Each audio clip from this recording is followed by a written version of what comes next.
Boa tarde. É com alegria e esperança que chegamos à sessão de encerramento do 2º Congresso Internacional de Ensino e Formação Docente, que desde o último dia 18 de outubro congrega pesquisadores, professores, estudantes de graduação e pós-graduação, técnicos da educação e demais pessoas interessadas em refletir, a partir do diálogo entre a universidade e a escola de educação básica, sobre docência e formação em tempos de crise, esperançar e resistir. Para brilhantar essa sessão de encerramento, trazemos o arranjo musical Luar do Sertão, de Catulo da Paixão Cearense e João Pernambucano, com arranjo coral de Ângelo Dias, adaptação e arranjo instrumental, professor José de Oliveira, do Instituto Federal do Ceará. O vídeo foi cedido pelo subprojeto de música do PIBID, do IFCE Campus Canidé, sob a coordenação da professora Maria Cleide da Silva Ribeiro Leite.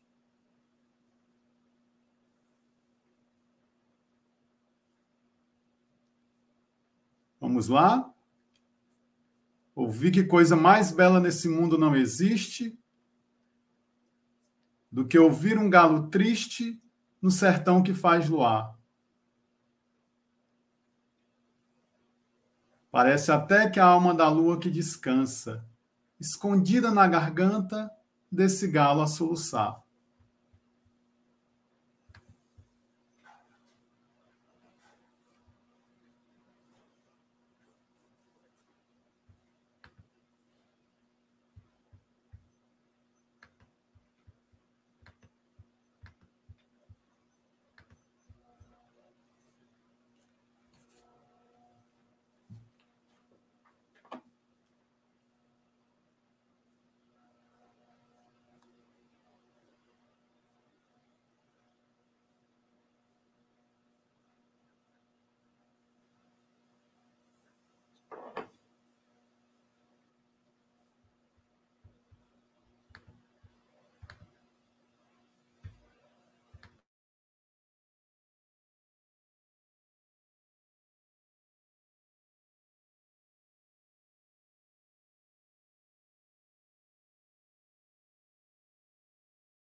folha seca pelo chão.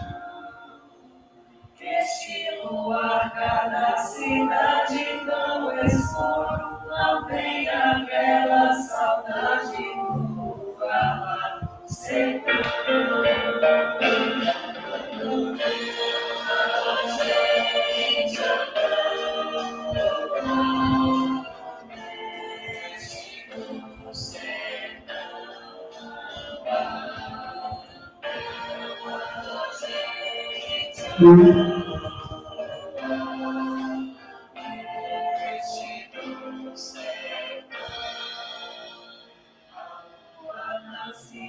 detrás da verde mata, mas parece um sol de prata clareando a imensidão.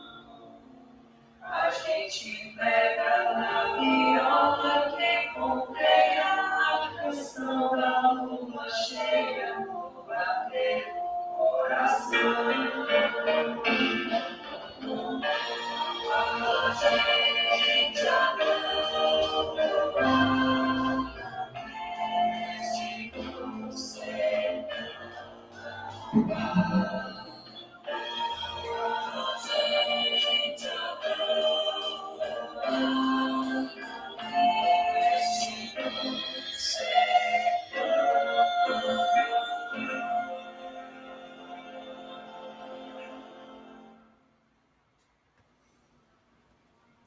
Que lindeza, né? Essa composição, esse arranjo musical que foi feito em torno da canção Luar do Sertão.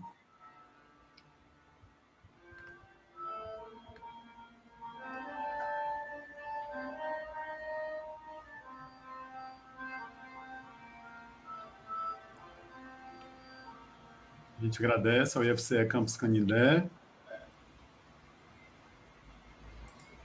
Coisa mais bela nesse mundo não existe do que ouvir um galo triste no sertão que faz luar.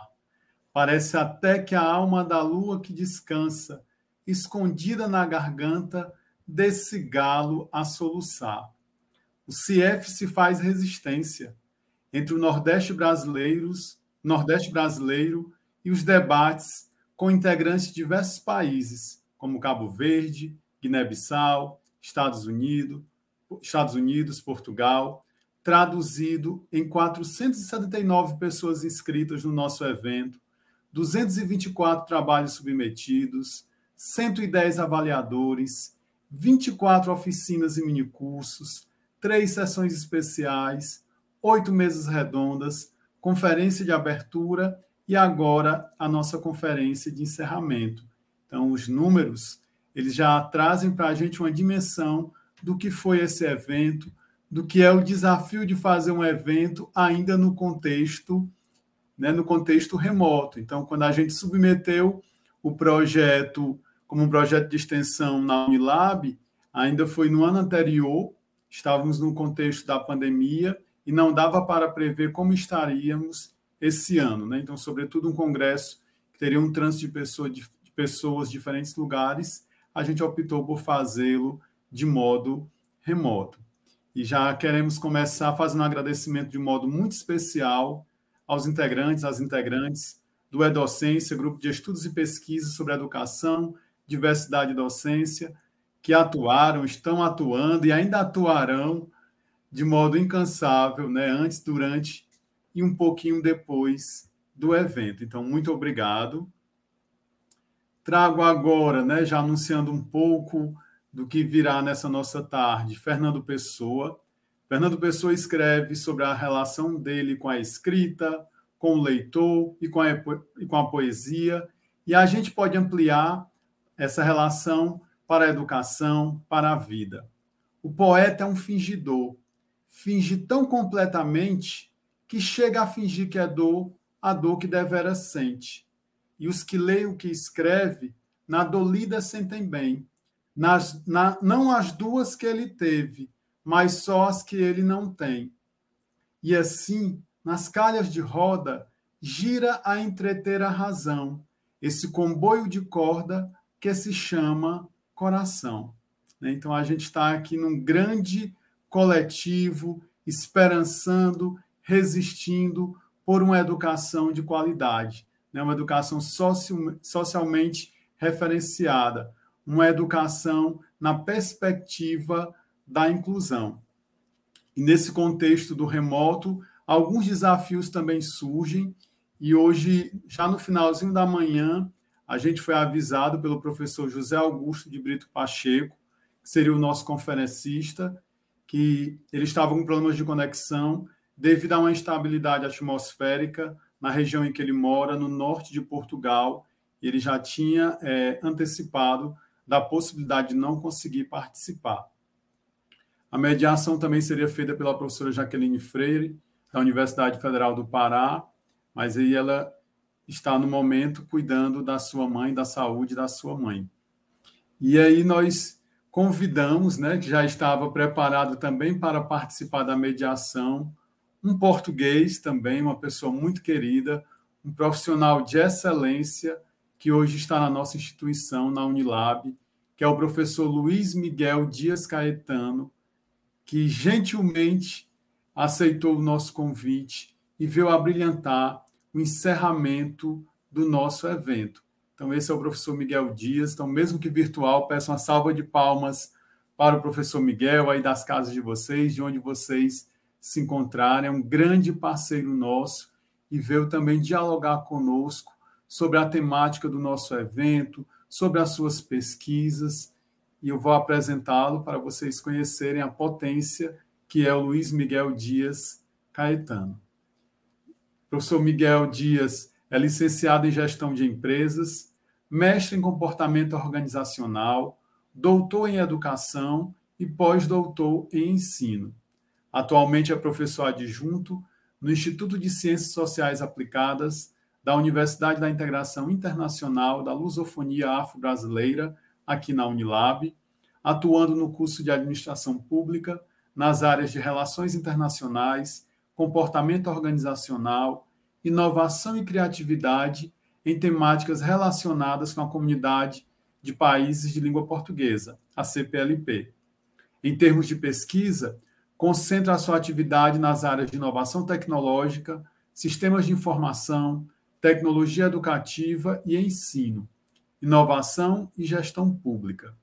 Colaborou na organização de obras como Unilab e a integração cultural lusófona, tribos, povos e nacionalidades em uma universalidade, pluralidade cultural brasileira, aspectos contextuais e conceituais, tem exercido cargos nas áreas de gestão do ensino superior, implementação e sistemas de informação, gestão de projetos, tecnologias educativas, formação de professores e projetos de cooperação para o desenvolvimento na comunidade de países de língua portuguesa. Tem ainda atuado em projetos internacionais como formador, pesquisador e consultor, não só aqui no Brasil, mas também Guiné-Bissau, Cabo Verde, Moçambique, Espanha e Honduras.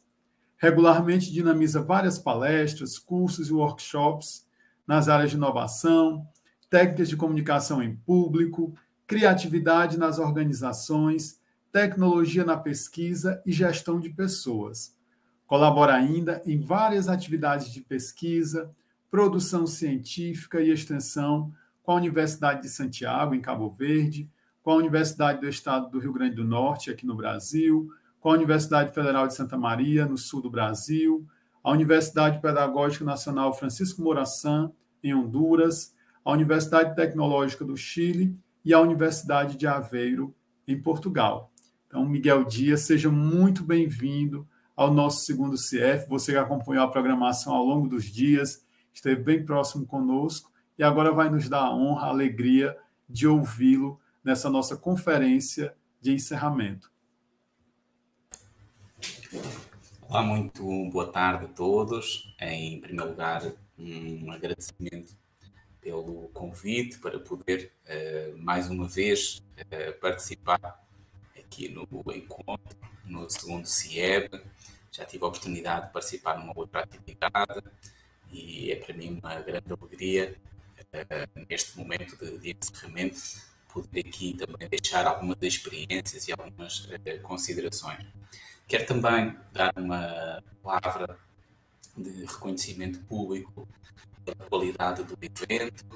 Eu recordo-me do primeiro CIEF e olhando para o segundo, vejo esse reforço na qualidade, no compromisso, na forma como se debatem temas tão relevantes, tão importantes para a realidade do Brasil, mas não só, para a realidade dos países parceiros neste projeto, este nobre e ambicioso projeto que é a Unilab, e de trazer para diálogo temáticas que são essenciais para o desenvolvimento nacional e internacional.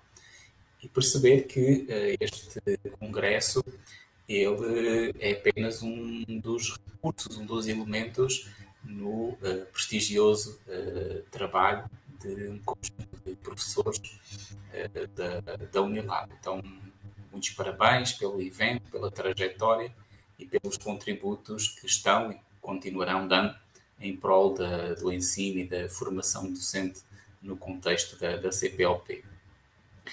Bom, eu quero, de facto, hoje partilhar convosco algumas reflexões. Vou pedir depois o contributo para lançarem também na imagem os slides, para que eu possa refletir e sistematizar com o apoio desse recurso audiovisual, mas pretendo olhar para uma forma geral das tecnologias digitais no ensino, naturalmente focando também na perspectiva da formação docente, que irei tocar em vários momentos.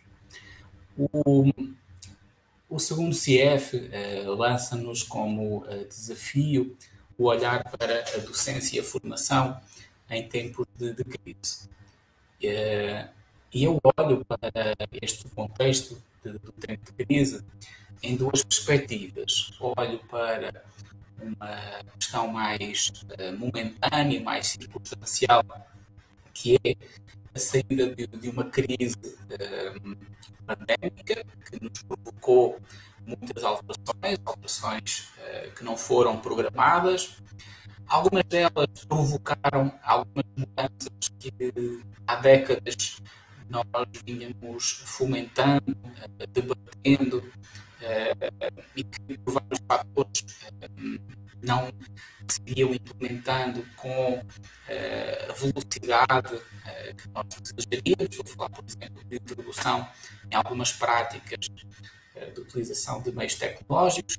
Falaremos se essas práticas estão de facto consolidadas ou não, ou se foram circunstanciais, mas, portanto, olho para esse tempo de crise com aquilo que foi, sem dúvida, o período da pandemia, mas olho também, e para mim faz esse sentido, de olhar para a docência e formação em tempos de crise para um contexto que não é só brasileiro, mas aí estou naturalmente a focar na realidade brasileira, de um tempo de crise em que nós temos assistido, no período mais recente, de sérios, profundos ataques à qualidade e ao investimento, principalmente ao investimento e ao reconhecimento do ensino, da educação e dos principais protagonistas, que são os professores, em prol dessa qualidade da educação. Precisamos olhar, de facto, com esperança, com resistência, mas com um caráter muito reflexivo e crítico para todo esse ambiente. Nessa perspectiva, eu proponho que possamos aqui analisar este momento com um roteiro composto por quatro momentos. Mais uma vez, eu peço, se for possível, partilhar também aqui na tela a imagem dos slides que eu já estou a passar. Eu fico agradecido. Mas eu vou continuar porque não quero também aqui comprometer o tempo. Então, o roteiro que eu quero analisar convosco é um roteiro que tentarei analisar em 4 momentos. Um primeiro momento em que quero fazer algumas pontuações relacionadas com características de políticas públicas para a introdução de tecnologias na educação. Um segundo momento, partilhar convosco um conceito teórico de um modelo que eu venho desenvolvendo para a implementação de projetos de tecnologias digitais no ensino. Um terceiro momento, em que faço esses dois momentos anteriores, eu quero convidar-vos a olharmos para as tendências que nós assistimos no mundo da educação, terminando com desafios que eu particularmente acho que marcam a agenda da introdução das tecnologias no ensino.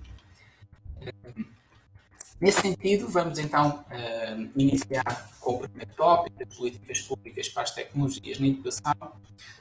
E eu vou fazer essa abordagem de uma forma relativamente geral, superficial, deixando naturalmente para um momento final, caso queiram colocar alguma questão, para aprofundar alguns desses momentos.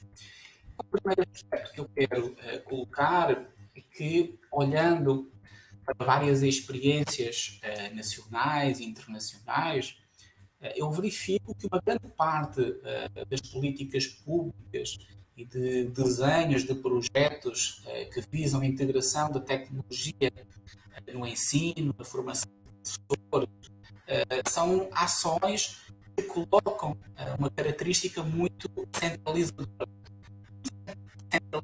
muitas vezes numa estrutura de um Ministério da Educação, numa estrutura de um órgão estadual, e que, por isso, são sempre iniciativas de fora para dentro. E isso coloca alguns problemas à qualidade, ao desenvolvimento, à eficiência da introdução de tecnologias no ensino. Porquê? Porque estão mais próximas de um poder central do que as necessidades e as realidades locais, de estudantes, de professores, mas estão também muitas vezes distantes das características, das estruturas tecnológicas, das necessidades de acesso à rede. Então nós precisamos não excluir ações centralizadas, nós temos historicamente iniciativas que de facto os vários governos vão lançando para promover a tecnologia na educação. Elas não devem de ser abandonadas, mas elas devem de se pautar por ações que também se adequem às realidades regionais e locais. Outro aspecto é que eu recordo muito facilmente várias experiências que, por exemplo, em Portugal eu acompanhei, de padronização de soluções tecnológicas. Padronização, deixando que a necessidade para todas as escolas eram data shows, eram lousas digitais, eram roteadores, enfim. Mas nós temos diferentes características, não só de hardware, mas de software, e, portanto, essa lógica das padronizações de soluções precisa de ser revista. Não é?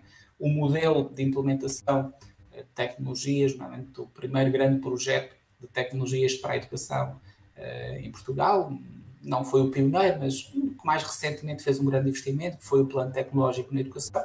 Numa fase inicial, tinha soluções padronizadas, não é? Em termos da construção dos laboratórios de informática, em termos do modelo de formação de professores, etc. E, num segundo momento, o projeto fez uma revisão, fez uma meia-culpa e criou um conjunto de opções, um conjunto de kits, denominados dessa forma, em que as escolas podiam contactar o Ministério da Educação e dizer, para o nosso caso, o kit número 2, que é um kit que compõe data shows, que compõe notebook, que compõe 200 horas de formação, é aquele que mais se adequa às nossas necessidades. Então, saiu-se dessa lógica de uma padronização para uma lógica de adequar às especificidades de cada escola. Um outro risco, muitas vezes, desses projetos, dessas políticas públicas, demasiado foco aos equipamentos, é de concentrar a ênfase e o sucesso do projeto, ou até mesmo uma parte considerável do investimento, mais em equipamentos, e menos em manutenção, menos em formação de professores. Existem algumas críticas que apontam que isso acontece porque, do ponto de vista de visibilidade e de impacto na comunidade, os laboratórios, as infraestruturas têm maiores holofotes e são mais visíveis em termos políticos do que propriamente algo menos tangível como a formação de professores. Então é importante ter essa sensibilidade. Um outro elemento também, dos penúltimos elementos que eu tive colocar para vós, é que muitas vezes a formação que é desenhada nessas políticas públicas é uma formação para o domínio da tecnologia. E nós precisamos desse tipo de formação, não é? Para dominar os vários aplicativos que estão por aí. Muita gente na pandemia não conseguia utilizar sistemas de videoconferência, ambientes virtuais de aprendizagem, ferramentas para comunicação, para avaliação. Então é preciso naturalmente conhecer essa tecnologia do ponto de vista mais técnico e instrumental. Mas deve ser mais do que isso. Deve de ser algo também voltado para a didática da tecnologia, não é? Para conhecer estratégias e tecnologias para motivação dos alunos, para personalização do ensino, para uma avaliação de diagnóstico, para uma avaliação sumativa, enfim. E, por último, um último elemento que eu considero que caracteriza uma parte, naturalmente, das fragilidades de algumas políticas públicas para as tecnologias na educação, enquanto diz respeito ao perfil de vários projetos que eu vou conhecendo, que é a fragilidade de garantia de continuidade. Ou seja, se nós quisermos falar em termos de política pública, nós temos com maior frequência projetos que se caracterizam como políticas públicas de governo e não como políticas públicas de Estado, voltados para a continuidade, para a não interrupção de vários projetos, e essa interrupção ela fragiliza, cria cortes, rompimentos que não abonam em nome da continuidade e da qualidade desses projetos. Então, este era o primeiro momento para olhar que possa ser um elemento reflexivo para compreendermos onde pode falhar algum projeto, seja estadual, seja municipal, e temos estes 5 elementos com referência e de análise crítica. E dar aqui uma nota, que estes projetos eles têm pautado, de uma forma geral, a realidade dos países parceiros da CPLP, para contextualizarmos aqui na Unilau. Quis fazer aqui um sumário, uma síntese de alguns exemplos, alguns projetos, para cada país teve várias ações, não é? Mas selecionei aqui aqueles que, de certo modo, são os mais volumosos, com que captaram maior investimento numa história recente, nomeadamente do Brasil, de Portugal, de Cabo Verde e de Moçambique. Ontem, num outro debate também sobre estas questões, num evento da Universidade Federal de Tocantins, falávamos sobre a situação do Brasil em relação a outros países. Muitas vezes nós olhamos para a realidade, por exemplo, do Brasil, com uma questão de atraso. Não é? O Brasil alguém dizia no evento, quando colocava uma questão, que o Brasil tem experiências ou indicadores que revelam atraso em relação a 20 anos da Europa, a 20 anos também das experiências dos Estados Unidos. Então falava-se muito nessa perspectiva. Bom, eu quero aqui dizer que eu acho que é preciso algum cuidado para fazer esse tipo de classificação. De facto, nós não temos alguns desempenhos aqui no Brasil e noutros países face a outros países considerados mais eficientes na introdução das tecnologias no ensino, mas é preciso ver o contexto, é preciso ver uma dimensão do Brasil. De facto, nós temos muita tecnologia e de qualidade e projetos muito exitosos no Brasil. A grande questão, para mim, é a capacidade que essas experiências têm de contagiar a realidade nacional. E isso leva-nos para um fenómeno que é de analisarmos as grandes disparidades que nós temos sociais, económicas e também educacionais. Não é? Então, de facto, nós temos uma grande dificuldade que é de integrar na educação experiências que nós temos noutros setores. Não é? Nós temos coisas muito interessantes de grandes avanços tecnológicos na banca, nós temos coisas muito interessantes de tecnologia na rede, em algumas redes de transportes, nós temos importantes inovações tecnológicas a acontecerem em universidades e no comércio, mas nós não estamos a conseguir fazer a transferência dessas tecnologias para o setor, por exemplo, da educação. Então precisamos de revisar o modelo de projetos, a sua continuidade, e de dizer aqui que, em alguns casos, nós temos historicamente no Brasil, por exemplo, o grande projeto de introdução de tecnologias na educação pública foi de 1997. Portugal teve em 2007. Claro, Portugal já tinha tido outros anos, mas um grande projeto de Portugal foi 2007. Então não há aqui uma questão de atraso em termos cronológicos. Há na qualidade dos projetos, há na diversidade e nas disparidades que nós temos e também na possibilidade de manter e de reforçar esses projetos.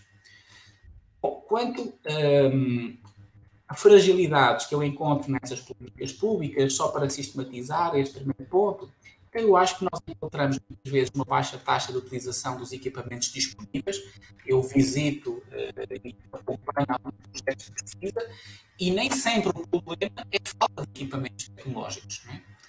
Mas estamos a dizer que não há escolas com falta de acesso à internet? Não, eu sei que há. Estamos a dizer que há laboratórios sem os computadores a funcionar? Não, eu sei que não tem. Estamos a dizer que não precisamos de mais laboratórios? Não, eu sei que precisamos.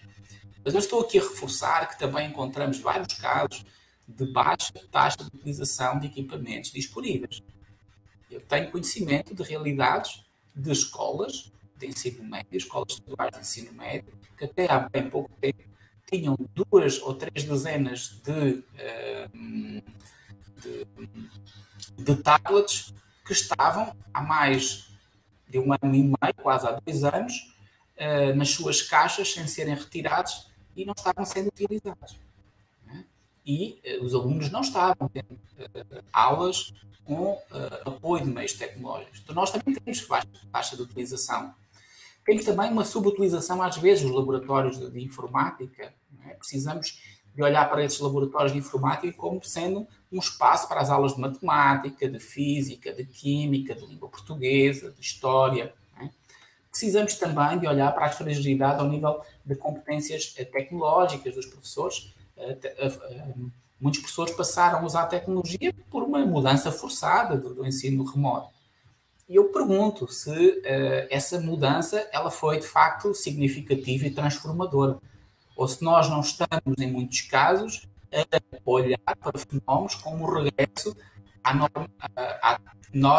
à tranquilidade da normalidade, ou seja, muitas secretarias municipais de educação, muitos professores, muitos projetos, a regressarem, agora que o fenómeno da pandemia está um pouco mais controlado, a se regressar à situação anterior. Bom, mas a situação anterior não estava bem. Muitas coisas que estavam bem, mas do ponto de vista tecnológico nós experimentámos algumas coisas. O que é que aprendemos com essa pandemia? O que é que ficou da pandemia? Claro que não queremos transformar o ensino presencial no ensino remoto, no ensino AD. Não é isso. Mas o que é que a experiência nos fez passar e o que é que nós aprendemos de competências tecnológicas? Um desconhecimento do modelo de formação orientado para a didática, eu encontro em muitos contextos esta realidade. Quando eu olho para alguns planos de formação continuada, eu encontro uma característica muito da formação técnica e menos da formação didática. Como é que eu faço diferenciação pedagógica com meios tecnológicos? Como é que eu avalio os meus alunos quando a aprendizagem é mediada por meios tecnológicos? Então, esses elementos estão bem presentes na formação de professores. E um outro momento é que, em alguns casos, eu encontro com fragilidade e insuficiência nas lideranças nacionais, regionais e locais. A liderança é algo fundamental no seu perfil, na sua visão, na sua capacidade de mobilização e de transformação e de ação para a mudança que é necessário no projeto de integração de tecnologia. Bom, para o segundo momento, então, dadas estas considerações, estas características, estes desafios ou estas fragilidades, enquanto política pública voltada à introdução das tecnologias no ensino, como é que nós então poderíamos fazer, não é? Qual seria então o caminho? Então, nessa perspectiva, eu vou partilhar convosco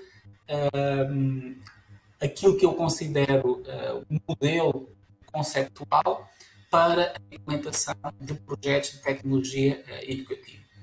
Então, eu denominei este projeto, há um artigo, um capítulo de livro, na realidade, em que eu fiz a publicação deste conceito, depois posso partilhar convosco, se desejarem, e que eu chamei Gestão de Projetos, Equipamentos, Formação e Ação Pedagógica, e que é um modelo que incorpora 4 eixos de atuação e 17 fatores de sucesso. Não é? Ele tem como objetivo ajudar na elaboração, monitorização e avaliação de projetos que visam a integração das tecnologias em contextos educativos.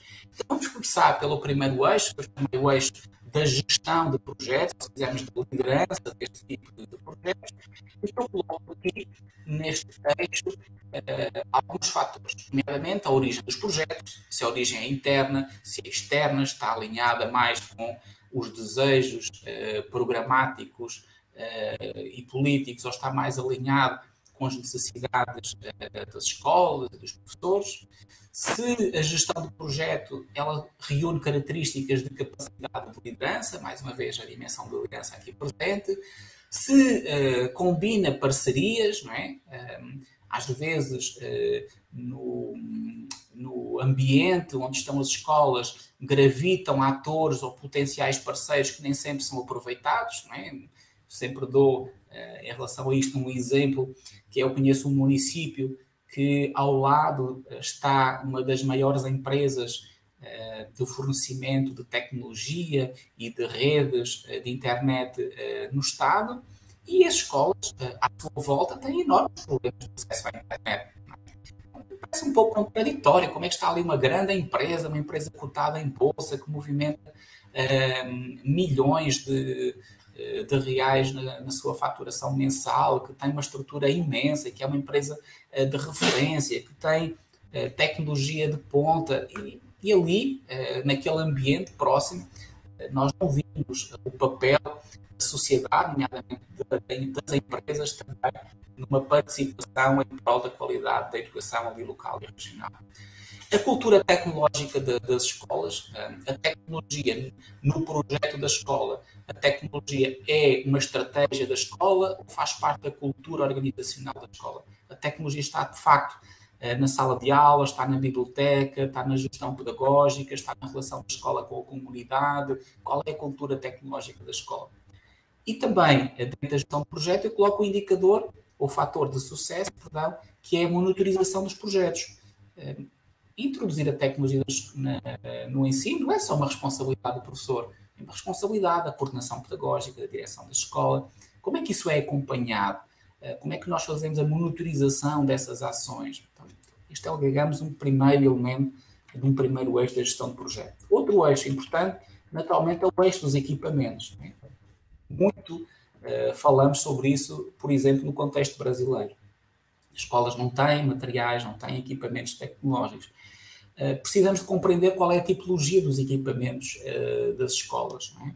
Como é que é o desenho do parque tecnológico, como é que é garantida a manutenção. Claro que quando pensamos hoje em menos laboratórios de informática e mais uma lógica de redes de internet para que cada sala possa ser um espaço de tecnologia, pensar na utilização de alguns dispositivos móveis de professores e de alunos, isso muda a lógica da manutenção, mas a manutenção é algo importante. Conheço muitos projetos que eram fantásticos, mas a tecnologia parou porque não houve mais manutenção. Havia uma placa gráfica que não estava funcionando, havia um teclado que deixou de funcionar, houve um mouse que deixou de funcionar, não havia orçamento para manutenção e as coisas pararam. Não é? Recursos digitais que estão disponíveis, fazer um levantamento de recursos digitais para que fique um acervo na escola, analisar os espaços destinados, pensar nas redes de informática, nos sistemas de informação, ter uma visão mais holística, mas simultaneamente integrada, de como esses sistemas de informação podem se articular entre si. Então, é algo também importante neste modelo de implementação dos projetos. A formação é um dos temas centrais do Congresso. Então, quanto à formação, que fatores devem ser incluídos para que os projetos de tecnologia educativa vinguem e tenham, de facto, bons resultados? A formação de professores ao nível combinar a dimensão técnica com a dimensão pedagógica, já há pouco dei algumas referências sobre isso. Criação de momentos de encontro que promovam a colaboração. Sempre encontro professores nas escolas com ótimas experiências e com ótimos conhecimentos. E, curiosamente, por vezes vejo uma insistência para procurar, por exemplo, uma bolsa de formadores externos para fazer a formação nas escolas.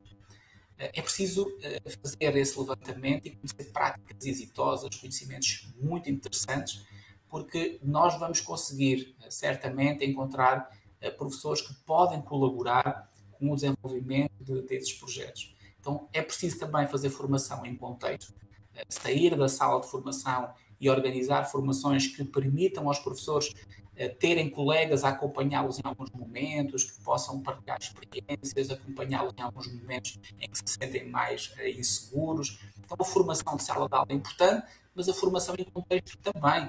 Levar formação para dentro da escola, criar a escola de formação dos professores, não é? Pensar um pouco até nessas referências muito interessantes que o professor António Nova nos faz para a formação de professores.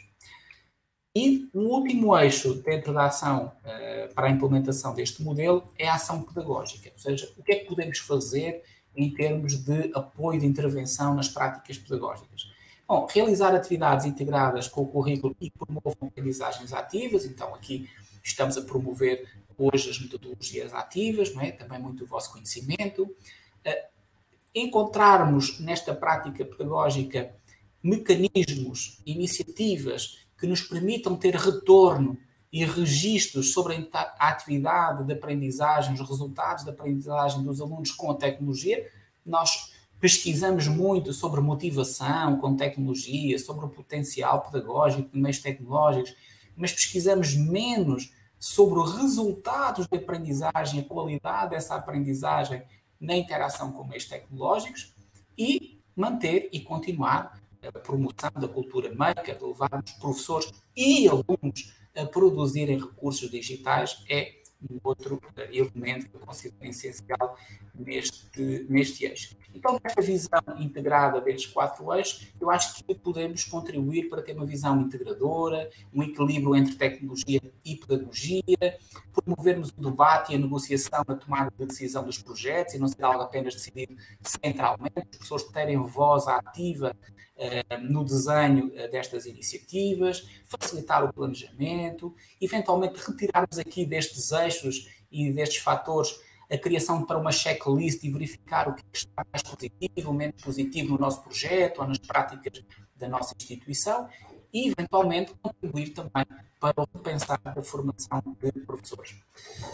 Terceiro momento, é o momento em que eu queria deixar aqui algumas notas sobre que sinais nós temos por esse mundo fora sobre as tendências na educação. E vou passar de uma forma mais rápida, tentar passar, vou deixar aqui alguns elementos. Então, nós temos aí alguns inputs que nos chegam com um olhar internacional, mas também nacional, sobre as tendências na educação. Então, nós temos algumas particularidades no Brasil, por exemplo, no ensino superior, que merecem a nossa atenção. O ensino à distância cresce muito, isso deve fazer que possamos olhar para características e causas desse fenómeno. Temos uma tendência muito grande das empresas de base tecnológica, as EdTechs, empresas tecnológicas, mas para o setor da educação, que têm vindo a lançar experiências muito exitosas e que com alguns resultados. O que é que característica, a forma de atuar dessas empresas, o que é que elas têm de atrativo, que às vezes as escolas não têm, ou de recursos que as escolas não têm, ou o que é que podemos trabalhar em parceria com esses empreendedores digitais para a área da educação. Temos um fenómeno curioso no Brasil, que esse relatório do Opportunity Trees nos diz, é que uma das maiores universidades, passa a expressão, no Brasil é o YouTube, não é? Nós temos youtubers que reúnem características de comunicação, da qualidade dos materiais que disponibilizam, que apelam à atenção dos alunos mais do que às vezes alguns recursos digitais fornecidos por escolas e universidades. Então, o que é que caracteriza essa comunicação, quais são as estratégias utilizadas, etc. Isso merece também a nossa atenção.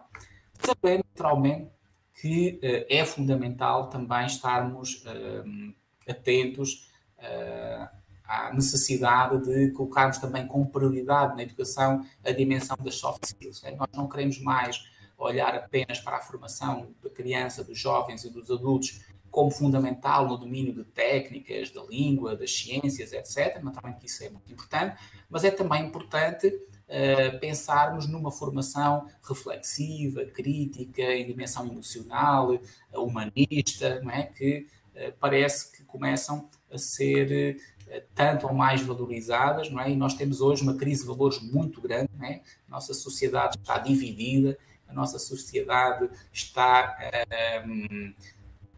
numa guerra verbal, emotiva, então a parte da formação humanista é também muito importante. A União Europeia tem pensado um pouco também nestas questões, já há algum tempo que lançou o denominado Quadro Europeu de Competência Digital. Vejam que não é para as escolas, não é para os alunos, não é para os professores, é para os cidadãos.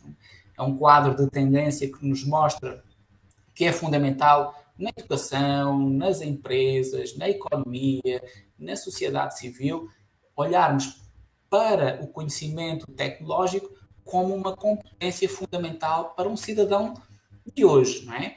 Então precisamos de ter em toda a organização da sociedade a atenção para competências digitais mais técnicas, para a parte digital, mas também para a realização de atitudes e de competências, conhecermos elementos que nos ajudam a tomar decisão. Então existem algumas dimensões que esse Digicomp depois podem procurar aponta. E dentro dessas áreas de competência é importante ter literacia de informação e dados, mas também o domínio das tecnologias para a comunicação e colaboração, para a criação de conteúdos, para a segurança e para a resolução de problemas. Perdão. Então não é só para o domínio da tecnologia, é mais amplo do que isso. Não é? Então esta visão destas 5 áreas de competência, elas devem de marcar os planos de introdução de tecnologia no ensino, não é? E a forma como nós pensamos na tecnologia na relação dos processos de ensino, dos processos de aprendizagem, etc. Bom, para finalizar esta parte aqui das tendências, olhar também um outro relatório de uma organização não governamental, que é o Educause, e que nos pontua aqui alguns elementos que eu vou destacar pontualmente. Um deles é de olharmos para o papel, por exemplo, do potencial da tecnologia através da inteligência artificial.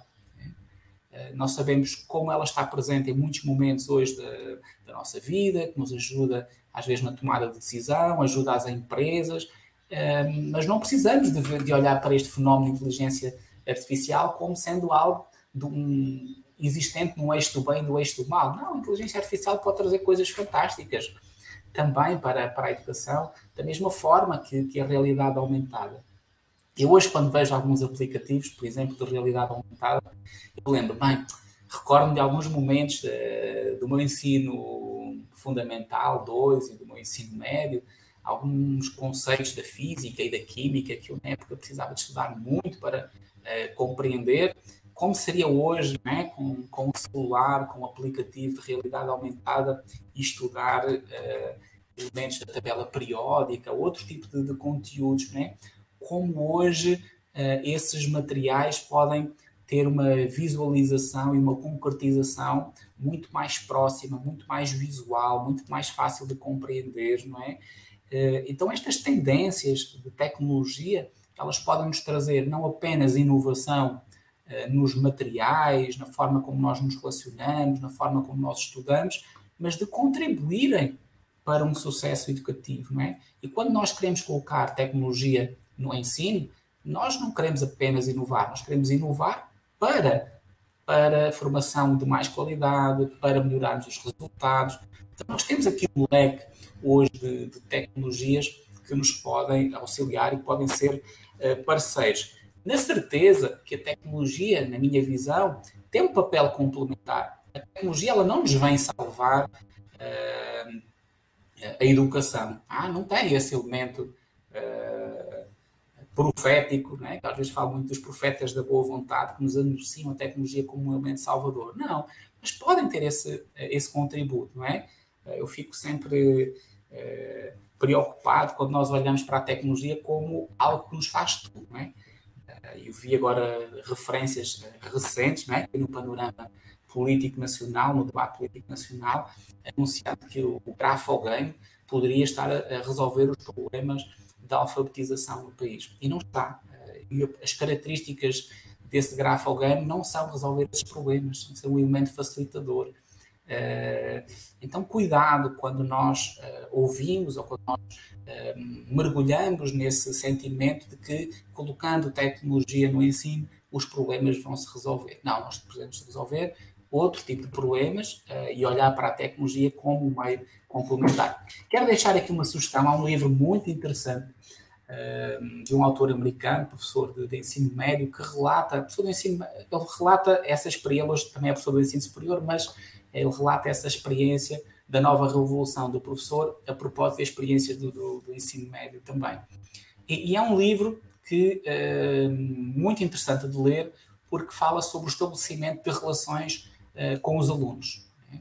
Ele fala de novas práticas pedagógicas, fala do uso criativo da tecnologia, mas ele sempre tenta entrelaçar esses diálogos com outros fenómenos, como o motivar a envolver os alunos, como entender como os alunos aprendem, muito importante ouvirmos cada vez mais os alunos, e na tentativa de estabelecer relações com os estudantes. É um livro muito interessante, que eu queria deixar aqui uma nota, e o livro coloca uma questão que é: o que é que o professor quer que os alunos façam com as tecnologias? E o autor, numa parte do livro, diz: bom, muitas vezes os professores respondem fazer apresentações no Prezi, no PowerPoint, fazer blogs, desenvolver flipcharts, saber fazer vídeos, postar recursos em ambientes virtuais de aprendizagem, desenvolver aplicativos. E ele diz que isso são respostas erradas, que as respostas certas é que os professores o que querem que os alunos façam com a tecnologia, ou as respostas que deveriam ser certas é aumentar a sua consciência, encontrar respostas para problemas, contribuir para que mudem de ideias, para que eles façam a diferença e para que sejam agentes da mudança na nossa sociedade. Então essas deveriam ser as respostas numa perspectiva que ele coloca em que a tecnologia é uma ferramenta e não um resultado apreendido. Nesse sentido, quero aqui encaminhar-me para deixar 7 desafios para a implementação das TIC nas práticas educativas. Eu considero que os principais desafios são sensibilizar as nossas lideranças, deixar que a tecnologia deixe de ser uma estratégia, ou seja, algo que não está programado numa data, num calendário, mas que passa a ser algo de cultura. Então, não é apenas para um recurso, para um projeto, para um conjunto de professores, para uma disciplina, para um departamento, para um ano. Não, faz parte. A nossa sociedade hoje não é tecnológica. Então, essa é a cultura geral da nossa sociedade. Então, a escola também deve incorporar a tecnologia como parte da sua cultura organizacional. Mergulhar no paradigma de uma nova pedagogia, de uma pedagogia que não estou a fazer um contraponto entre o errado e o certo, mas uma pedagogia que coloca o papel mais interventivo do aluno, o papel do professor. Nós conhecemos muitos diálogos e muitos debates a esse nível. Desenvolver formação interna também das escolas, criar estruturas de apoio e acompanhamento, criar comunidades de práticas para partilhar sucessos e insucessos. Nós facilmente registamos e apontamos os insucessos, mas poucas vezes partilhamos os sucessos, e usar tecnologias no ensino, na pesquisa e na extensão, e aqui, naturalmente, colocando o papel da universidade como parceiro importante neste projeto de docência e de formação para a questão das tecnologias. Considerações finais, cenários e algumas tendências que eu vos queria aqui deixar. As tecnologias digitais como um elemento base na vida da escola. Não um elemento base seria a questão central, mas a questão da tecnologia não ser algo tratado como extraordinário. Não é? Vamos fazer agora um projeto de tecnologia. Isso é interessante, mas é necessário, porque vamos conseguir fazer uma ligação entre o mundo real e o mundo que nós trabalhamos na escola. Um colega meu há um tempo atrás, eu já fiz esta referência várias vezes, mas vou fazer também aqui para vós, dizia: Miguel, os alunos, eles gostam da escola, não há problema nenhum, eles gostam muito de vir à escola, eles não gostam da sala de aula. Então, o que é que nós podemos fazer para fazer essa relação natural? Não é por colocarmos tecnologia, mas a tecnologia pode, sem dúvida, ajudar no estabelecimento dessa relação e a aproximar a realidade da escola com a realidade social. O crescimento da cultura maker, a expansão das soluções analítico-tecnológicas, ou seja, temos mais retorno e aproveitarmos essas soluções para termos mais dados sobre a interação com as tecnologias, fazemos utilização educativa da realidade virtual, da realidade aumentada, disseminarmos metodologias ativas, promovermos cursos de formação para estimular a inovação, talvez até mais do que para a questão da tecnologia, vermos como é que a inovação pode chegar de facto ao ensino, realizarmos mais conexões com o mundo e pensarmos sempre em formas de melhorar, de revisar modelos de formação continuada. Não só inicial, mas aqui talvez colocasse até mais ênfase na formação continuada de professores, pela realidade que eu conheço nas políticas públicas municipais, a formação continuada de professores, uma boa parte do nosso país, aqui no Brasil, é muito esporádica, com um número pouco suficiente, com propostas de formação pouco adequadas às necessidades, às particularidades das escolas, às vezes até sem referenciais de modelos de formação. Então acho que é importante pensarmos nesse papel, onde naturalmente as universidades podem ter um importante contributo. Então estas eram as reflexões que eu queria deixar aqui para vós, na certeza que a ação transformadora que poderemos aqui ter, ela estará também entrelaçada entre aquilo que é a proposta aqui do segundo CIEF, ou seja, é o equilíbrio entre a esperança, não é? Entre o esperançar que nós temos aqui como tema do nosso evento, e também a questão da resistência. E aqui eu termino com uma imagem que vou-vos convidar para criarmos aqui, que é uma imagem que eu pessoalmente gosto muito de algumas obras da literatura portuguesa, começámos também com algumas referências poéticas do professor Elcimar Fernando Pessoa, mas agora vou para o Luís de Camões e vou até ao canto quarto dos Lusíadas para vos falar de um personagem que o Luís de Camões criou nos Lusíadas, que foi o Velho do Restelo. O Velho do Restelo é um personagem que, no momento em que as caravelas portuguesas estão para se aventurar pelos mares nunca antes navegados, o Velho do Restelo fica preocupado em terra, dizendo para que os navegadores não vão para o mar é perigoso, os portugueses já fizeram muitas conquistas, para que mais conquistas agora? Já tivemos muitas mortes, por que morrer mais gente? Então o Velho do Restelo é o pessimista, não é? É aquele que acredita que as coisas não vão mudar, que é preferível ficarmos como está do que procurar algo melhor. Eu acho que essa imagem do Velho do Restelo criada pelo Luís de Camões, nos Lusíadas, é uma imagem interessante para nós trazermos aqui na perspectiva de abandonarmos essas amarras do Velho do Restelo, esses pessimismos, esses receios, e nos aventurarmos com esperança, nos aventurarmos com a resistência, com experiências, de modo que as tecnologias digitais possam progressivamente, de uma forma tranquila, dialogada, negociada, integrar os processos de ensino, nomeadamente no ensino público, que tem uma missão muito particular no desenvolvimento da sociedade brasileira e dos demais países da CPLP. Então termino aqui a minha fala, agradecendo mais uma vez o convite e me colocando à disposição para alguma questão que queiram ver debatida. Muito obrigado. Olá, Miguel. Então, um agradecimento a todo nosso pelas reflexões que você trouxe ao longo dessa tarde. Você trouxe uma leitura, né, a partir da comunidade dos países de língua portuguesa, foi revelando potencialidades e fragilidades também, não apenas no Brasil, mas nos outros países que compõem a CPLP, trazendo aí para a gente uma ampla visão sobre as políticas públicas para tecnologias na educação, mostrando que, às vezes, uns países foram pioneiros e têm avanços, e tem recursos, né, e não só aqui no Brasil, mas também em Portugal, como você trouxe. Alguns exemplos, alguns modelos para implementação de projetos de tecnologia educativa, a partir da sua experiência, né, do trabalho que você desenvolveu até mesmo em Portugal, antes de vir para a Unilab.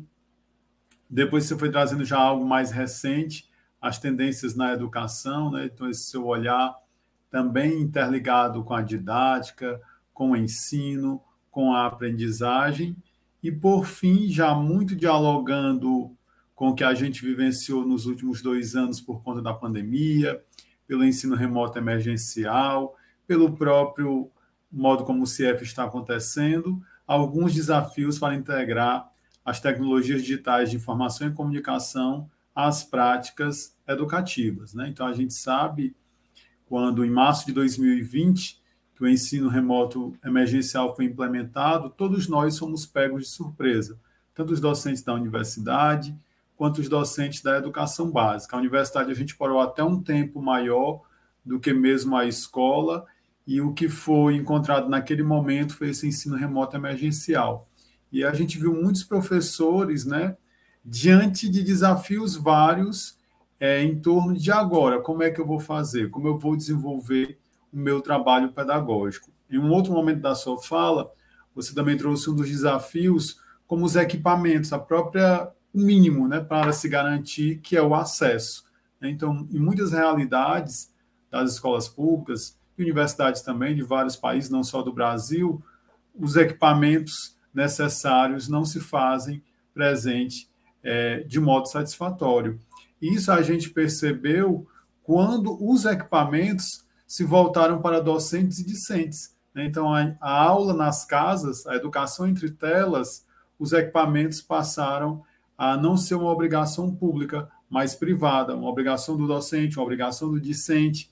Na realidade da escola pública, muitos pais com um celular para uma criança ali participar da aula, só que ele tinha 2, 3 crianças, como era que esse ensino iria acontecer. Então, assim, de fato, foram muitos desafios. E aí a gente retorna ao presencial. E outros tantos desafios também se apresentam, né? E agora, as tecnologias digitais, elas também surgem como essa possibilidade da gente continuar encontrando estratégias, possibilidades para utilizá-las no contexto do presencial também, né? Eu penso que isso é algo para a gente analisar. E você trouxe outro ponto muito interessante, que foi entre desafio e uma possibilidade, que é a formação docente, né? Então, esse olhar, e é nisso que a gente acredita, uma formação contínua dentro das escolas. Você trouxe isso como uma possibilidade de resistência, né? Então, é isso que a gente precisa, compreender com os professores o que eles estão precisando naquele determinado momento. E, junto com eles, buscar algumas alternativas para superar aqueles desafios. A grande dificuldade é que, muitas vezes, as formações são para os professores, mas não com eles, não ouvindo seus anseios, o que eles precisam para aquele momento. Então, se a gente chega com um pacote de formação, o nome já diz, pacote, é algo pronto, é algo acabado, é algo hermético, é algo fechado, o professor sequer vai ter o direito de externar o que ele precisa, o que ele gostaria de ouvir, né? Então, vem ainda muitos pacotes numa perspectiva verticalizada, e a gente precisa trabalhar desse modo como você vem trabalhando conosco, que é horizontalizado, é ouvindo o outro, é construindo com o outro, né? Então, a gente precisa de formação, de fato, dentro da escola, mas considerando os que lá estão, né? Então, a universidade e a escola são 2 instituições de ensino com objetivos distintos, que também se aproximam, mas a gente tem que compreender que quando a gente, enquanto universidade, chega à escola, a gente tem muito a aprender com aquele espaço, com aqueles que lá estão. E os projetos que você faz, que a gente também faz no âmbito da docência, que a gente também faz na Unilab, é sempre nesse sentido, né, de aprender também com a escola. Isso é muito bacana. E aí nós temos muitos recadinhos, elogios ao evento, né, a, a essa tarde como um todo. Mas antes disso, eu quero trazer mais uma poesia, fazendo esses nossos diálogos, como você disse, entre a educação e poesia, e trazer Ricardo Reis, um dos heterônimos de Fernando Pessoa e seu conterrâneo, quando ele nos diz: colhe o dia, porque és ele. Uns, com os olhos postos no passado, veem o que não veem. Outros, fitos os mesmos olhos no futuro, veem o que não pode ver-se. Porque tão longe ir por o que está perto, a segurança nossa? Este é o dia, esta é a hora, este o momento, isto é quem somos e é tudo. Perene flui a interminável hora, que nos confessa nulos. No mesmo hausto em que vivemos, morreremos. Colhe o dia, porque és ele. Então, a gente também precisa aprender a olhar para o momento presente, né? A gente aprende também com um símbolo adinkra, né? O Henrique, inclusive, utilizou ontem, na fala dele, numa mesa que nós tivemos com os egressos, desse olhar para o passado, para também a gente melhor compreender o futuro. Mas a gente não pode ficar fito no passado. A gente precisa, sim, estar focado aqui nesse presente, nesse momento, nessa tarde, nessa sessão de encerramento, em tudo isso que esse momento nos proporciona. E aí, Miguel, a gente também aprende com Carlos Rodrigues Brandão que a educação é um fenômeno social complexo, que vai adquirindo várias características no tempo e no espaço em que está situada. E a gente aprendeu com você, Miguel, nessa tarde de hoje, a importância de buscar novos olhares a esse nosso trabalho cotidiano, a buscar outras formas de fazer aquilo que a gente faz no dia a dia. A compreender também que essa nossa prática pedagógica se desenvolve com estudantes que também são datados e endereçados, que têm uma história, que têm uma família, que advém de várias culturas, que é isso que a gente encontra na Unilab, e tudo isso a gente precisa considerar. A Vani Moraquens, que vai nos dizer que as tecnologias são super importantes, e a gente usa essas tecnologias para aprender e saber mais, mas a gente precisa da didática para aprender e saber mais sobre as tecnologias. Não é interessante? Aí fazendo o diálogo também que você trouxe lá com as tendências na educação. E agora eu vou ler alguns recadinhos.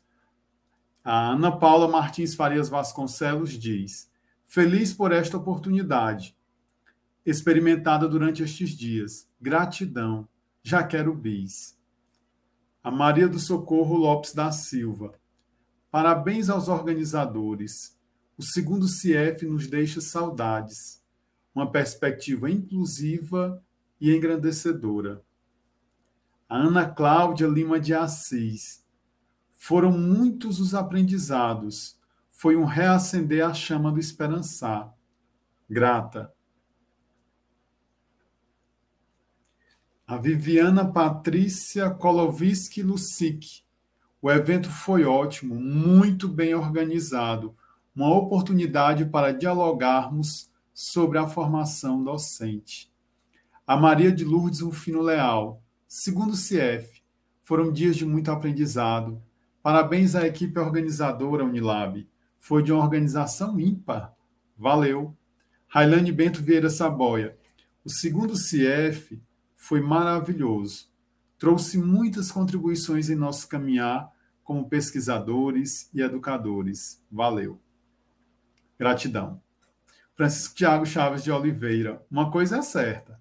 Dizemos um até logo para o evento, já aguardando o terceiro CIEF, e certos de que, passados 4 dias, somos professores, alunos, pesquisadores e sonhadores com uma educação libertadora e inclusiva, mais atuantes ainda. Então, Miguel, você trouxe para a gente várias facetas que vão dialogando também com o que os colegas, né, foram externando aí nos comentários, foram os que eu consegui pegar, pode ser que tenham outros também, depois o Henrique ou o Bruno vão colocando para a gente visualizar, e você vai revelando para a gente, né, uma educação que é comprometida de fato com o ser humano, que respeita, que valoriza, que considera o outro, e também muito cheio desse esperançar freiriano, né, acreditando sempre que há novas possibilidades. Esse diálogo, né, que se dá de modo horizontal. Então, a gente só tem a agradecer. Aí eu volto novamente as palavras para você, se você quiser ainda trazer algumas considerações, por gentileza. Em primeiro lugar, agradecer as amáveis palavras ao Temar que dirigiu e deixar aqui um reforço a uma ideia que eu dei algumas notas durante o momento da apresentação, mas que quero aqui deixar como reforço, é que nós não partimos do zero, nós temos experiências maravilhosas que acontecem no Brasil e em outros países da CPLP, mas olhando agora aqui um pouco mais para o Brasil, nós temos experiências magníficas do Rio Grande do Sul, a Mato Grosso, ao estado de São Paulo, Salvador, no caso da Bahia, Rio Grande do Norte, Ceará, Piauí, Pará. Estou a dar exemplos de estados onde eu já tive conhecimento de experiências muito interessantes do tema que eu falei aqui neste momento de encerramento. Então nós temos de facto experiências de professores muito criativos, muito inovadores, que são criativos e inovadores às vezes com pouquíssimos recursos, não é? Nós precisamos de fomentar o investimento das políticas públicas, o investimento na área das tecnologias. Não estou aqui a fazer um apelo de que isso não é necessário, isso é necessário, mas nós já temos quem é extremamente criativo e inovador com ambientes que têm ao seu dispor. Então temos experiências maravilhosas que acontecem e, portanto, não partimos do zero.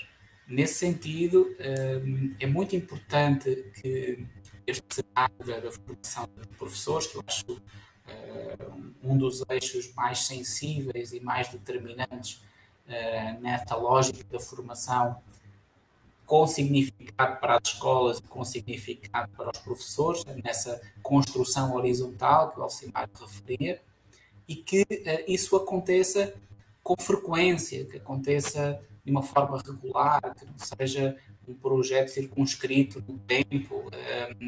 E por vezes eu pergunto a alguns professores, qual é que é o plano de formação continuada para o vosso município? Não existe, não é apresentado no início do ano um plano de formação continuada. Ou quando ele é construído, os professores participam um pouco nesse plano, a questão da construção horizontal. Não é? E essa outra perspectiva de que a formação ela pode acontecer na escola.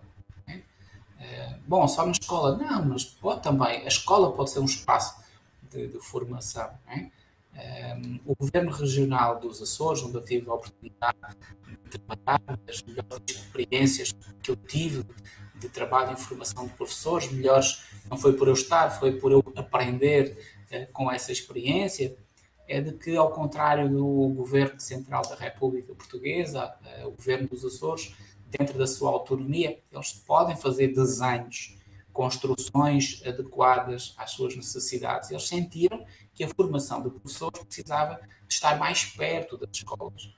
Então, as próprias escolas, elas estão registadas oficialmente como uma estrutura de formação. As próprias escolas têm dentro da sua estrutura orgânica um centro de formação de professores, que pode dar resposta a professores da sua escola, preferencialmente, ou professores de outras escolas que se identifiquem com aquele projeto. Então, as entidades formadoras, não é só a Secretaria Estadual de Educação, não é só a Universidade, essas instituições, elas também se apresentam como entidades de formação inicial e de formação continuada de professores. Mas as escolas também podem assumir esse papel.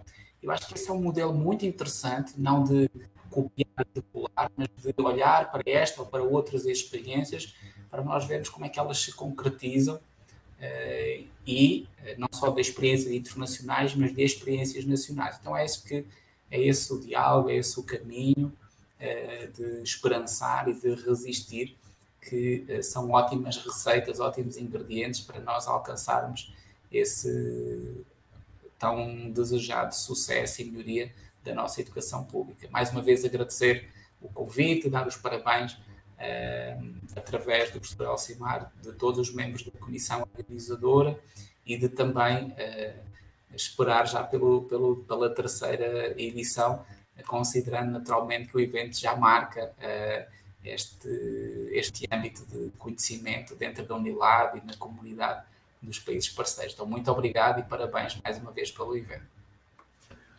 Miguel, nós que agradecemos a você mais uma vez.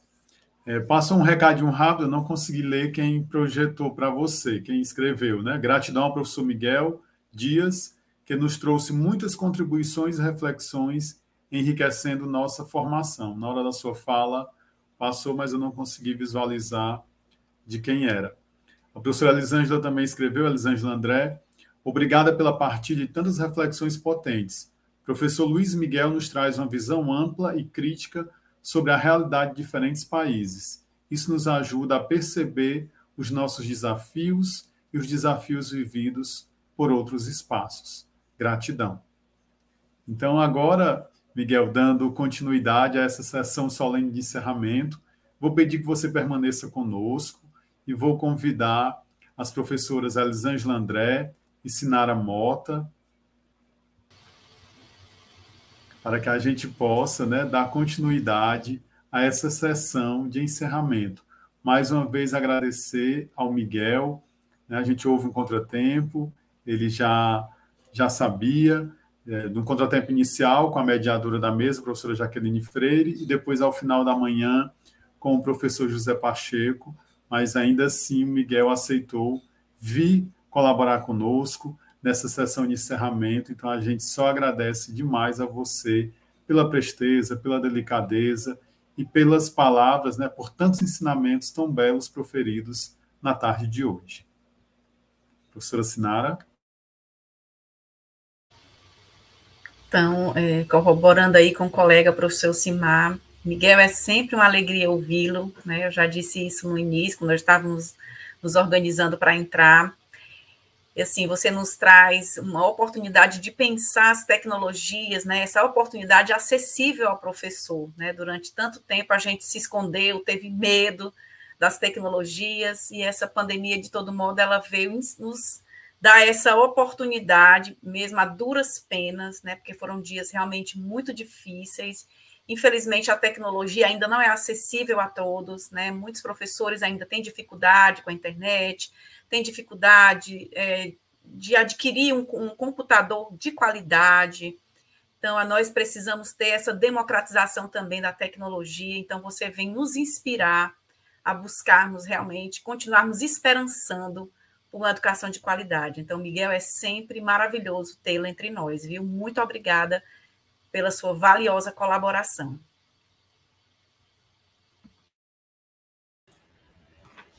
Faço minhas as palavras do professor Elcimar, da professora Sinara, de agradecimento, Miguel, a você, por trazer tantas reflexões importantes, né? Sua fala sobre a tecnologia, ela chegou num dado momento que nos remeteu à crise sanitária que vivemos por conta da pandemia de Covid-19. Enquanto você falava e nos apresentava os limites, mas também as possibilidades vividas por nós dentro desse contexto em relação à educação, me lembrou muito a fala da professora Selma Garrido Pimenta na conferência de abertura, quando ela nos convidava a pensar sobre as crises, o que elas nos trazem, né?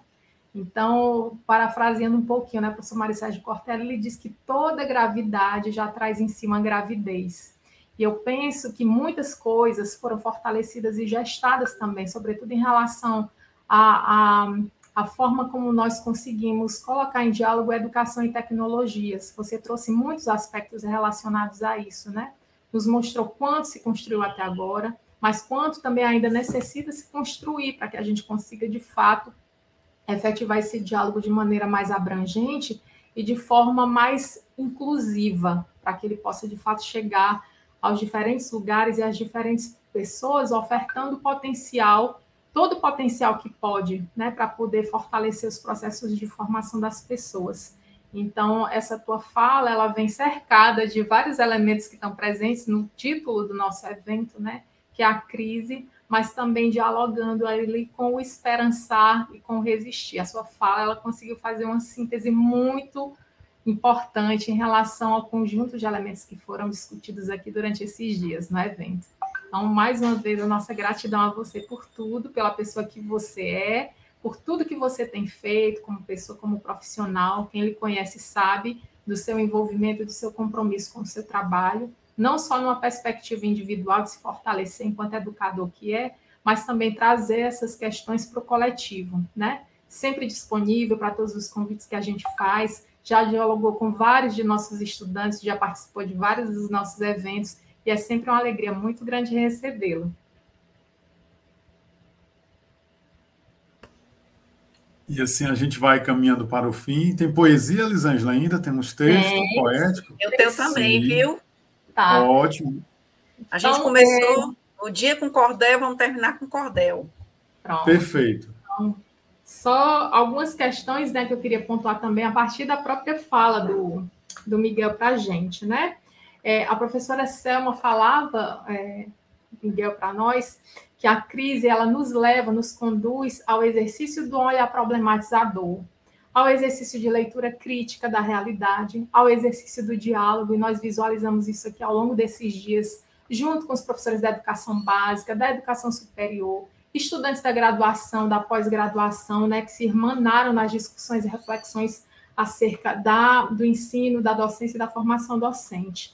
E aí a gente vai entendendo que esse nosso exercício, né, ele vai nos conduzindo também a tomadas de decisão, que não se dão nem no vazio teórico, e aí a importância de um evento como esse para a gente socializar reflexões, estudos, pesquisas, curiosidades, indagações, inquietações, e também vai demandar de nós um posicionamento político. Então, que educação a gente defende, para quem a gente defende essa educação, que modelo de sociedade a gente quer e como é que ele pode ser construído através da educação que a gente também tenta materializar nesse coletivo, né? E aí eu vou terminar essa minha fala, né, com um texto escrito por Paulo Freire, e ele vai se constituir como um canto de espera a essa sociedade mais justa que a gente quer construir, e também a uma educação de teor emancipatório, que é o instrumento fundamental e necessário para que essa sociedade mais justa consiga ser construída. Paulo Freire dizia para nós o seguinte: escolhi a sombra dessa árvore para repousar do muito que farei, enquanto esperarei por ti. Quem espera na pura espera vive um tempo de espera vã. Por isso, enquanto te espero, trabalharei os campos, conversarei com os homens, suarei meu corpo, que o sol queimará, minhas mãos ficarão calejadas, meus pés aprenderão o mistério dos caminhos, meus ouvidos ouvirão mais, meus olhos verão que antes não viam, enquanto esperarei por ti. Não te esperarei na pura espera, porque o meu tempo de espera é um tempo de que fazer. Desconfiarei daqueles que virão dizer-me em voz baixa e precavidos: é perigoso agir, é perigoso falar, é perigoso andar. É perigoso esperar na forma em que esperas, porque esses recusam a alegria da tua chegada. Desconfiarei também daqueles que virão dizer-me com palavras fáceis que já chegaste, porque esses, ao anunciar-te ingenuamente, antes te denunciam. Estarei preparando a tua chegada, como um jardineiro prepara o jardim para a rosa que se abrirá na primavera. Isso é um contributo trazido pelo professor Paulo Freire para falar de um mundo melhor que a gente pode conseguir ajudar a construir, né? É esse o convite a todos nesse finalzinho de evento. Professora Sinara? Isso mesmo, Elis, né? Essa fala do Paulo Freire realmente nos emociona. E hoje, né, na nossa sessão especial com a professora Maria Amélia e o professor Evandro Guedin, a gente organizou uma apresentação, né, que foi escrita por duas estudantes nossas do PPGF, Unilab e FCE, sobre um cordel. E aí eu lembrei também muito do nosso evento, quando a gente fala sobre né? A docência e formação em tempos de crise, esperançar e resistir. E aí, nesse esperançar, eu lembrei de uma poesia do Braulio Bessa, um cearense arretado, né, que nos ensina e nos ajuda também a tentar esperançar. E aí eu queria partilhar com todos vocês a poesia do Braulio Bessa, quando ele diz: sempre haverá esperança. Enquanto o amor pesar mais do que o mal na balança, enquanto existir pureza no olhar de uma criança, enquanto houver um abraço, há de haver esperança. Enquanto o nosso perdão for mais forte que a vingança, enquanto se acreditar que quem acredita alcança, enquanto houver ternura, há de haver esperança. Enquanto você sorrir por uma boa lembrança, enquanto você lutar com uma força que não cansa, enquanto você for forte, há de haver esperança. Enquanto a canção tocar, enquanto o seu corpo dança, enquanto nossas ações forem nossa grande herança, enquanto houver bondade, há de haver esperança.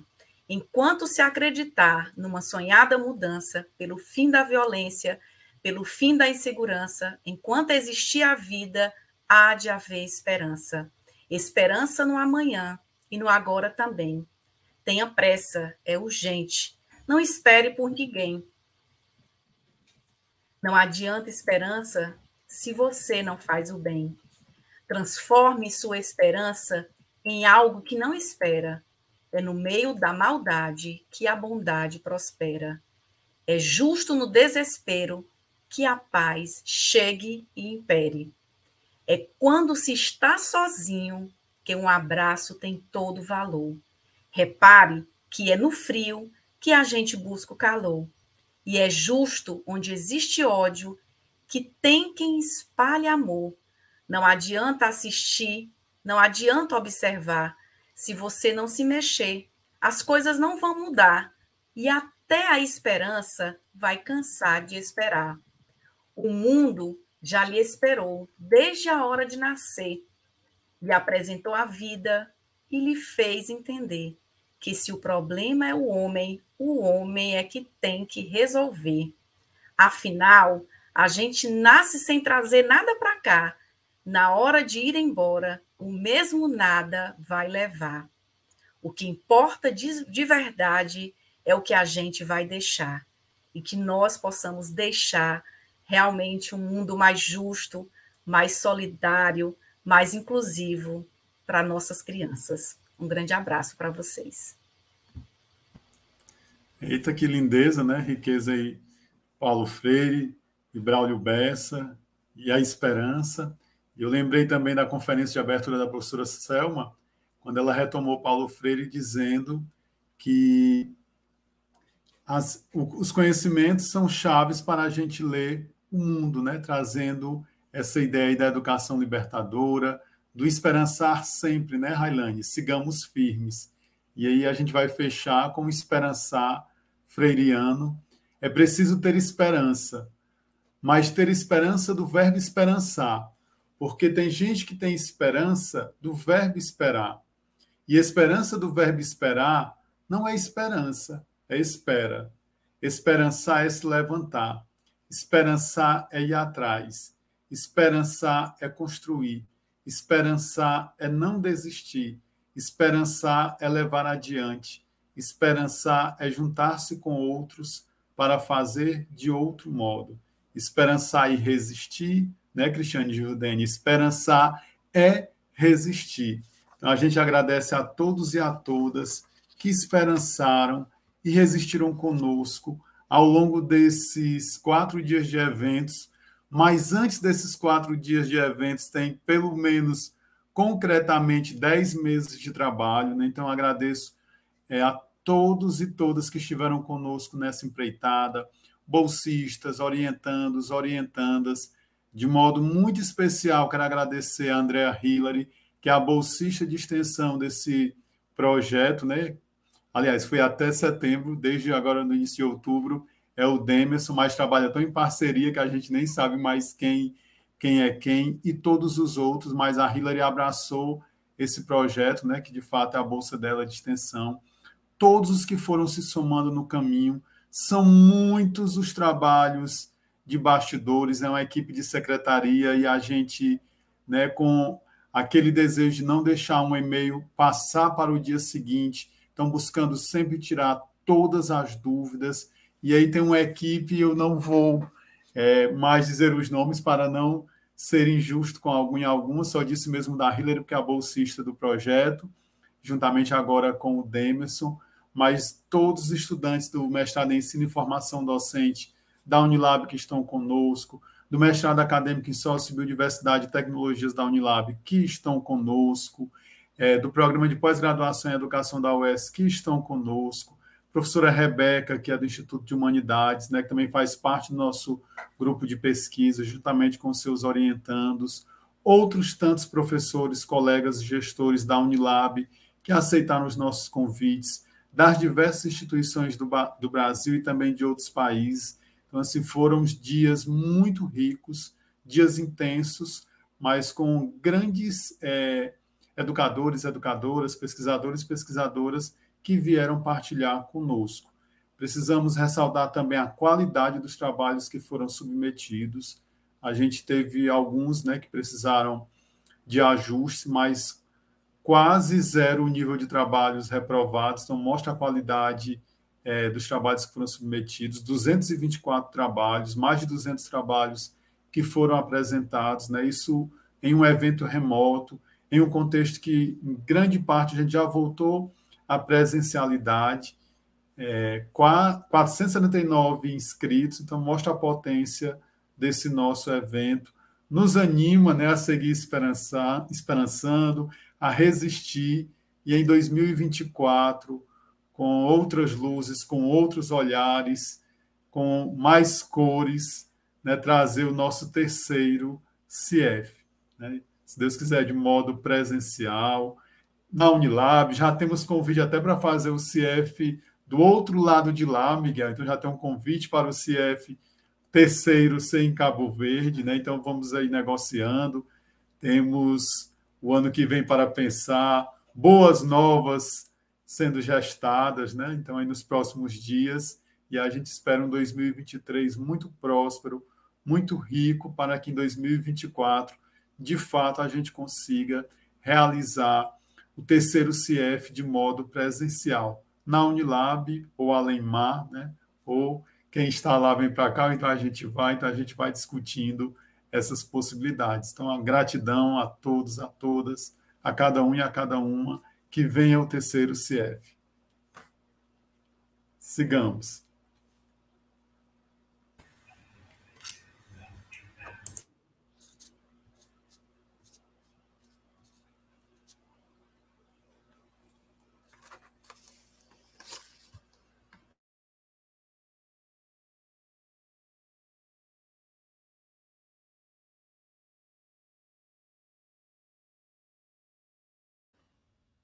Não estão querendo terminar nem ele.